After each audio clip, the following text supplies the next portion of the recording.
Hey everyone, welcome back again. 2 stories for you today. As always, spelling and grammar mistakes courtesy of Reddit. Lol.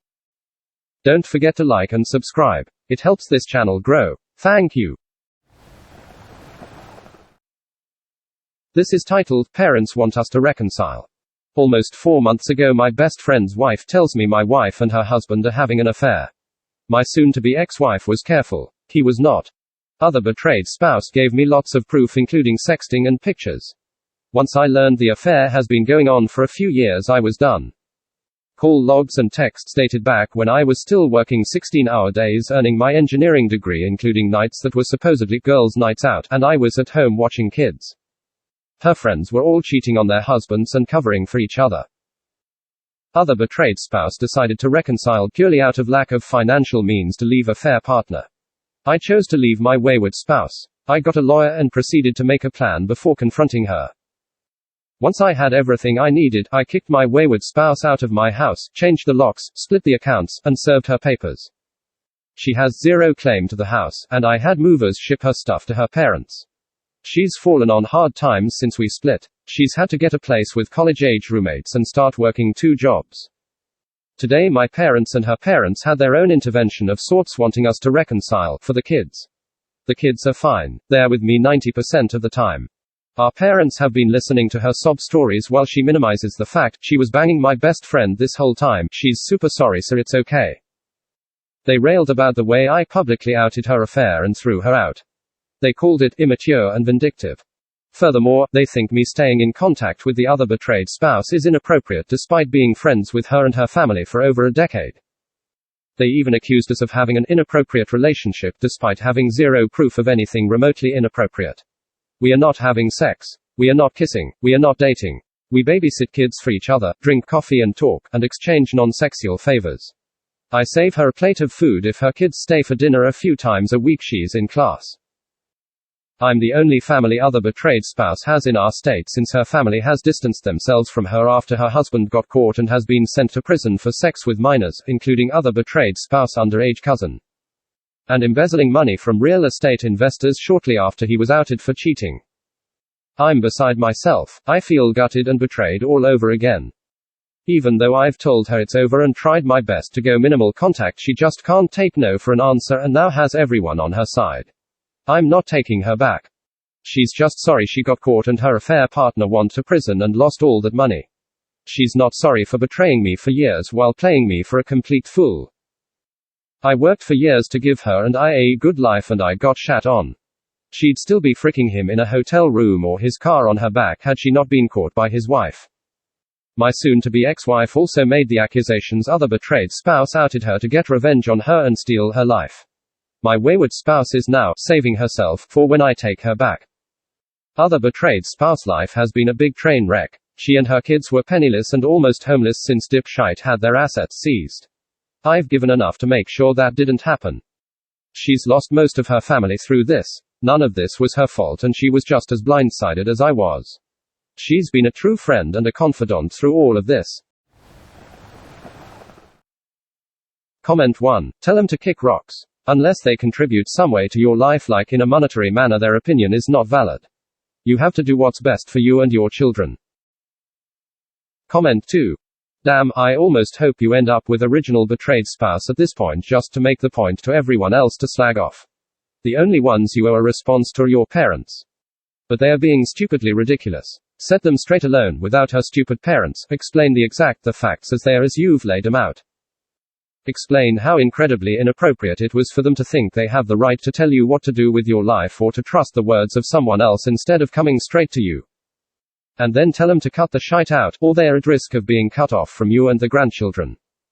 This will be the last that you speak of any event related to this, and if they ever bring it up again, expect it to be the last conversation you have with them for a long time. Comment 3. Tell your parents and her parents to F off. Reading this is frustrating and maddening. WTH is wrong with them. Reconcile. Or. Nobody has the right to tell you that after your ex-W spread her legs for years to your friend and goes home to kiss you goodnight. Tell them they are the worst example and model for your children. Who on the effing mind tells their son to get back with the cheating lying sh*t spouse? Congratulations, op, you're making the best decision for you and your kids. May karma double down on your cheating XW. Cheaters don't deserve any ounce of respect. Comment 4. Thank you for your kindnesses to the other betrayed spouse, because she definitely got the shite end of the stick. While what happened to you was unimaginatively hurtful with the lies and betrayal. The fact that her cretinous husband left her destitute is beyond comprehension. While your soon-to-be ex-wife may be rallying her banners, she hasn't comprehended the damage she has done. And I understand your frustration that it is futile to try to explain it to her. Or those she has Svengalied. Even if you took her back, there would be a nagging doubt and wondering if and when her adultery would begin again with a new player. Maybe she is remorseful, but she doesn't seem to be going about convincing you in a positive way. It still comes off as hollow and self-serving. Maybe she should have thought sooner about saving herself for you by clamping her knees together and not giving herself to another man. Just my 2 cents. Comment 5. Tell your parents to get lost along with your ex-wife. Be there for the other woman as much as you can. If things become serious between you two, don't feel guilty about it. When two people go through similar trauma, they are bound to get close.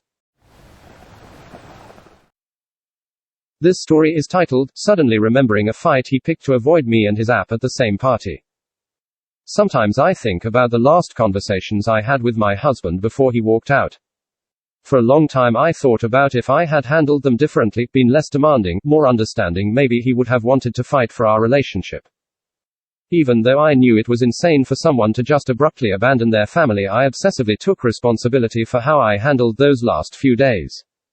Over what role I played in his choices to leave without telling me why. Later I learned he was having an affair with his coworker. Now I can see him more clearly for what he was, a superficially charming guy who was extremely cowardly, lazy, and cared more about his momentary happiness than the meaningful relationships in his life. I feel relieved of him now, and I cringe thinking about how hard I tried to save that relationship. Anyway, I think back to New Year's Eve pre-COVID. We go out to a nice dinner and he's antsy the whole time. I sense his anxiety and I'm trying to make him laugh. I assume he's just flustered about work and some things going on with his family. I then casually bring up how I was thinking about our future kids, getting pregnant, etc. We talked about this often. He tells me I should just focus on me right now, a total change of tune from just a few weeks before. Now I start to get anxious and I keep asking him what he means.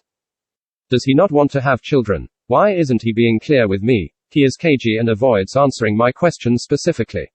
Now we're walking to a New Year's Eve party. I start crying in the middle of the street because I am frustrated that he won't communicate.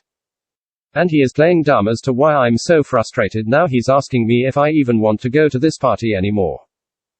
I say I'm upset, but I'll still go because it's important to him. We can talk about this later.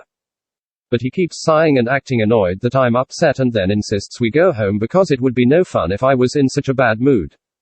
I felt bad for ruining his New Year's Eve and blamed myself for it for weeks after. Anyway, it's been over a year since he walked out. And I started thinking about how crazy it was that I was so preoccupied with what I had done wrong to make him leave when he was being such a terrible person. And there I am putting my laundry away, and it occurs to me that that entire fight was just because he didn't want to be at a party with his wife and his girlfriend at the same time. And he intentionally picked a fight and sabotaged the evening. He even sulked after about having a ruined holiday, and I felt responsible for it. It's insane how deeply the gaslighting goes. You genuinely question your reality, believe that cheating, leaving, lying is your fault. And how even a year later, despite so much growth and moving on, I'm still having moments where I realize what was actually happening to me. Comment 1. I know exactly what you mean. What would have been our anniversary is coming up, and last year he flipped shite and ruined it. I know now that he had started cheating before then and was projecting his guilt onto that day. I just remember crying and sitting there in disbelief thinking about how much of a letdown that day had been for me. The endless projection continued into so many other arguments pre-D-Day. I was worried about him and his safety throughout the pandemic, all while he was having an affair with 2 different women simultaneously. Can't wait to move beyond the sadness and see him for who he is.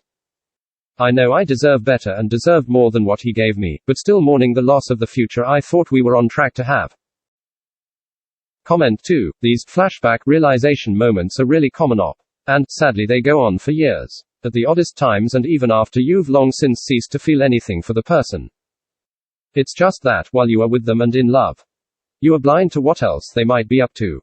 It can be the most blatant deed, but because you think they'd never cheat, you just don't see it. Once the rose-tinted glasses are off, well, that's a different matter. That time they were late. That time they just nipped over to see their friend. That unexpected visit back home. We aren't fools op. But we're made to appear fools by the actions of those we trust most. You are much better off without him, girl. I hope that you get all of the happiness, success, and kids that you deserve. Good luck. Comment 3. Don't beat yourself up about it. I've been exactly where you are. The difference between my story and yours is my story was 30 years in the making. I pray you meet the person of your reality and you're both everything each other wants and needs. God bless. Thank you so very much for listening. Please check out my other videos and like and subscribe.